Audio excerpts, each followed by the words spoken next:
शक्तिशाम्भव विश्वरूप महिमा माङ्गल्यमुक्तामणि घण्टाशूलमसिं लिपिं च दधतीं दक्षैश्चतुर्भिः करैः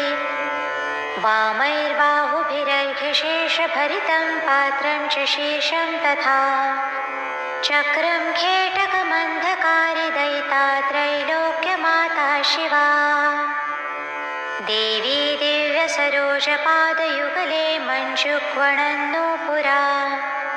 सिंहारूढकलेवरा भगवती व्याघ्राम्बरा वेष्टिता वैडूर्यादिमहार्घरत्नविलसन्नक्षत्रमालोज्ज्वला वाग्देवी विषमेक्षणा शशिमुखी त्रैलोक्यमाता शिवा ब्रह्माणी च कपालिनी सुयुवती रौद्री त्रिशूल